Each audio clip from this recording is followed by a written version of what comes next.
Richard Feynman, the American theoretical physicist revered for his role in quantum mechanics, once said that every science is simply another way of describing nature. Physics isn't separate from biology. Biology isn't separate from chemistry. They're all layers. The principles underneath everything remain remarkably consistent. Despite their ever present nature and frequency, these principles go unnoticed by most people. Indeed, they show up in billion-dollar companies, in military strategies, in the structure of forests, in the human brain, in earthquakes, from the spirals found on pine cones and galaxies, the same invisible rules playing out everywhere. Today, we're going through some of the most ubiquitous and powerful governing laws behind complex systems. We're going to trace these patterns far beyond the boardroom into biology, geology, history, and the deep structure of nature. And there's one of these nine that I want you to hold in the back of your mind the entire time we go through this list, because it's the one that quietly influences the others. Let's start with a law that has probably already cost you something, and you didn't even know it. Goodhart's law comes from British economist Charles Goodhart, who observed in 1975 that when a measure becomes a target, it ceases to be a good measure. Simple sentence, enormous consequences. The moment you reward people for hitting a number, they optimize for the number, not for the thing the number was supposed to represent. Think about a call center that starts measuring average call time. Agents get faster. The metric looks great.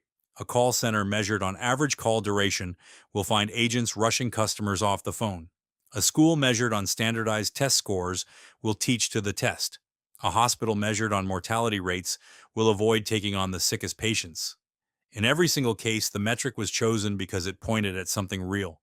But the moment it became the goal, people stopped chasing the real thing and started chasing the number.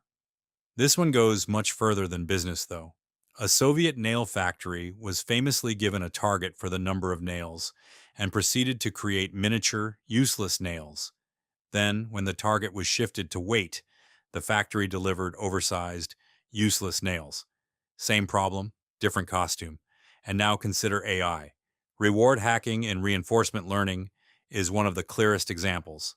Researchers training agents to perform tasks using reward signals have repeatedly found agents achieving high rewards through unexpected means that satisfy the letter of the reward function while violating its spirit. A robot trained to move quickly learned to make itself very tall and fall over, covering distance faster than it could walk.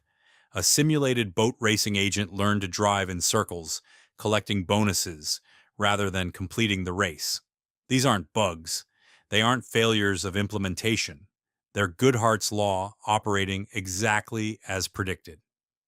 Now, the Pareto principle. You've probably heard of the 80-20 rule. 80% of results come from 20% of causes. But most people stop there and miss what it's actually telling them. The point isn't the specific ratio. The point is the pattern of inequality. In most systems, a small number of inputs drive the vast majority of outputs. 20% of your customers often generate most of your revenue. 20% of your features get used 80% of the time. 20% of your team produces a disproportionate share of the results. But this same pattern shows up in river networks. A small number of tributaries carry most of the water in an entire watershed. In protein biology, a handful of proteins regulate thousands of downstream cellular processes, while most proteins have relatively few interactions. In internet infrastructure, a surprisingly small number of backbone connections carry the majority of global internet traffic. Why does this pattern keep appearing in systems that have nothing to do with each other? Because in any complex network where things can connect and compound, inequality is the natural outcome. The Pareto principle isn't a business rule someone invented. It's a signature of how complex systems organize themselves. And if that's true, then the most important skill in any domain isn't working harder across the board. It's identifying the 20% that actually moves the needle, and then protecting it. All right, Parkinson's Law. This one is almost funny, until you realize how much of your life it's quietly consumed. Goodhart's Law is one of those ideas that's obvious once you hear it, and Parkinson's Law is the same. Work expands to fill the time available for its completion. Give a team 6 months to finish a project, and it takes 6 months. Give them 2 months, and it often still gets done. The deadline wasn't the constraint, the time allocation was. This isn't laziness, it's just how human effort works. When there's abundant time, we add complexity, revisit decisions, polish things that don't need polishing, and hold more meetings. The work inflates to fill the container. But the physical analogy is even more elegant. Gases naturally expand to fill every available volume. Give a gas more space and it spreads. Give a team more time and the project spreads. The mechanism is different, but the behavior is identical. And look at university administration. Administrative departments tend to grow even as enrollment stays flat because administrative work generates more administrative work. Or look at computer storage. People with larger hard drives don't become more organized. They just accumulate more clutter. That huge house you bought, the one that had more than enough bedrooms and storage, it's the same house where you can't fit both cars in the garage because of stuff. The practical takeaway is one of the most counterintuitive in all of management. Shorter deadlines, done right, often produce better work. Not because pressure is good for people, but because constraints force clarity. And clarity is the thing that was missing all along. More broadly, though, just remember that you're going to use all of what's available. Murphy's Law. Anything that can go wrong will go wrong. Most people treat this as a joke. The world's most competent organizations treat it as a design principle. The real insight isn't pessimism, it's probability. Over a long enough time horizon, any system with a failure mode will eventually hit it. So the question isn't whether something will go wrong, the question is whether you've built for it. NASA engineers intentionally simulate improbable failures before every mission, because in space, a tiny oversight becomes catastrophic. Professional theater productions rehearse understudy scenarios and equipment failures long before opening night. Experienced mountain climbers pack for failures they hope never occur, because in remote environments, small mistakes become life-threatening. The best businesses operate the same way. They build redundancy, not because they expect failure, but because they understand probability. The companies that get blindsided by system failures aren't unlucky. They're the ones who treated Murphy's Law as a joke. Hofstadter's Law. Everything takes longer than expected, even after accounting for Hofstadter's Law. There's a wonderful self-referential quality to this one, and it's also just brutally true. Software projects are the canonical example. Teams estimate a timeline. Then complexity grows while they're solving complexity. New problems reveal themselves only after earlier problems are solved. The scope expands, the deadline moves. But this isn't unique to software. Archaeological excavations routinely uncover unexpected layers that multiply the work required. Open one wall in a home renovation, and you find plumbing, electrical, or structural issues that nobody anticipated. Even evolution follows this pattern.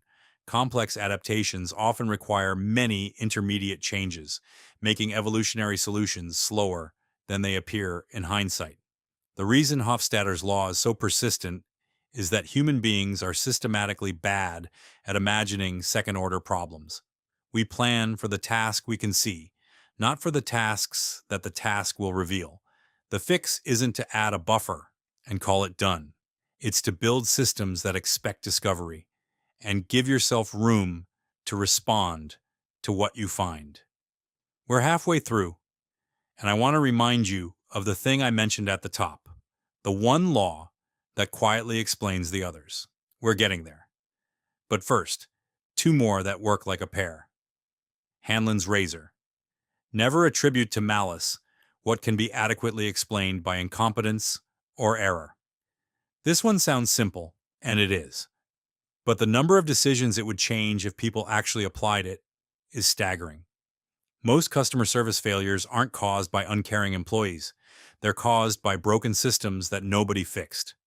Most organizational dysfunction isn't political sabotage. It's miscommunication that compounded over time. Aviation accident investigations are a perfect illustration. The findings almost always reveal a chain of small misunderstandings rather than one reckless individual. Many of history's most famous political blunders resulted from poor communication across vast distances, not deliberate deception. And a surprising number of data breaches stem from misconfigured servers rather than sophisticated hacking operations. The reason Hanlon's razor matters strategically is that malice and incompetence require completely different responses. If you misdiagnose the cause, your solution makes things worse. Assuming bad intent when the real problem is a broken process means you punish people instead of fixing systems, and broken systems keep breaking. Occam's razor pairs naturally with Hanlon's.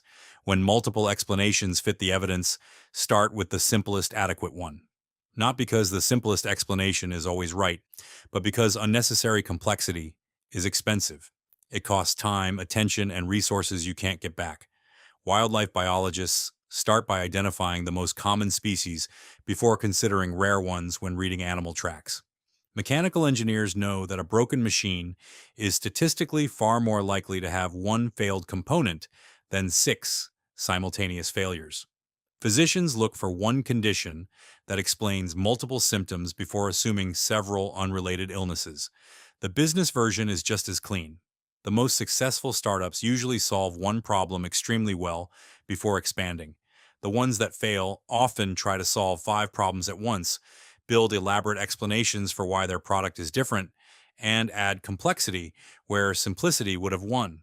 Occam's razor is really a discipline.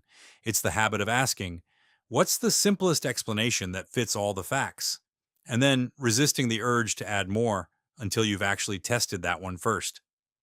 And now, we get to one of the most genuinely beautiful patterns. The Fibonacci sequence is a simple mathematical sequence that starts with 0 and 1, then continues by adding the last two terms together. So 0, 1, 2, 3, 5, 8, 13, 21, and on and on. As the sequence grows, the ratio between consecutive numbers gets closer and closer to 1.6, a number called the golden ratio. Now here's where it gets remarkable. The Fibonacci sequence and the golden ratio appear widely in nature, serving as models of efficient growth and aesthetic balance. Examples include the arrangement of leaves around a stem, the spiral patterns of sunflower seeds, pine cones, and shells. Pick up a pine cone. Pine cones display the clearest Fibonacci spiral counting exercise in nature. Their scales arrange in two sets of interlocking spirals, always in consecutive Fibonacci numbers, 8 and 13, or 5 and 8. Nature uses Fibonacci numbers because this sequence produces the most efficient packing, growth, and structural arrangement possible. Evolution converged on this mathematical solution independently across millions of years and millions of species. These natural forms often follow Fibonacci spirals or exhibit dimensions that approximate the golden ratio, optimizing light exposure, seed packing, or structural strength. Even galaxies and hurricanes display spiral patterns that align with Fibonacci-based geometry, suggesting that this mathematical order is deeply embedded in the universe. The business parallel is recursive growth.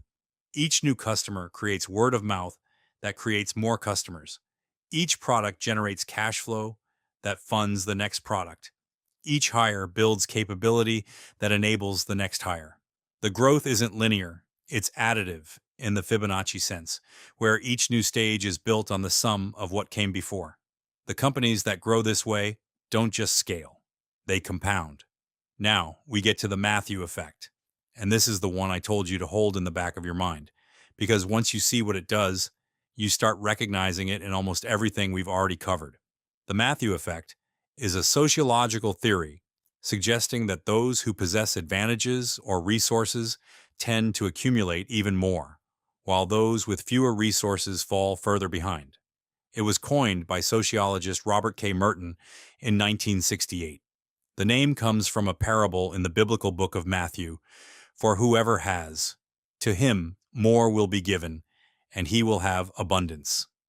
In a process similar to compound interest, an initial comparative advantage can compound to yield larger successive increments of advantage, such that the gaps between those who have resources and those who do not widen over time.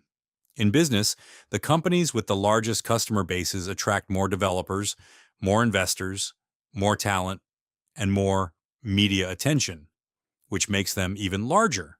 The advantage feeds itself. The Matthew effect was initially used to explain situations where famous researchers continued to receive credit for notable discoveries, when in fact lesser-known scientists had published findings on the same topic before them. Merton noted that scientists held in high regard consistently got more credit than those with little name recognition. He found this to be true when they were making the same discoveries simultaneously and independently, and when a prominent scientist collaborated with lesser-known researchers as equals. The eminent scientists consistently received a greater share of the credit. In forest ecology, tall trees capture more sunlight, which lets them grow even taller while shading younger competitors below. In language learning, the more words you already know, the easier it becomes to learn new ones, because your mental network grows denser with each addition. And here's the connection to everything else. The Matthew effect is what makes power laws possible. It's the mechanism behind Pareto distributions. It's why Goodhart's law is so dangerous, because once the wrong metric gets entrenched, the system compounds around it. Early advantages in almost any system tend to amplify. That's the pattern beneath the patterns. So let's bring it back to where we started. Goodhart's law tells you that metrics corrupt when they become goals. The Pareto principle tells you inequality is the natural shape of output. Parkinson's law tells you work expands to fill available space. Murphy's law tells you to design for failure. Hofstadter's law tells you to expect the unexpected. Hanlon's razor tells you to look for broken systems before broken people. Occam's razor tells you to start simple. The Fibonacci sequence shows you that the most elegant growth in nature isn't random, and it isn't forced. It's recursive. And the Matthew effect tells you that early advantages compound, which is the engine underneath almost all of the others. The world runs on patterns, and the people who learn to recognize them across disciplines, across industries, across scales, those are the people who see things that others walk right past and are better suited to predict what is to come. If that's the way you like to look at the world, you're in exactly the right place. This channel exists for people who find the connections between things more interesting than the things themselves. If that resonates with you, subscribe and come along for the ride. There are a lot more of these patterns to explore, and we're just getting started. And if this one sparked something for you, a pattern you've noticed, an example from your own work or life, drop it in the comments. Genuinely. The best observations in this community come from people who've seen these things playing out in places nobody else thought to look.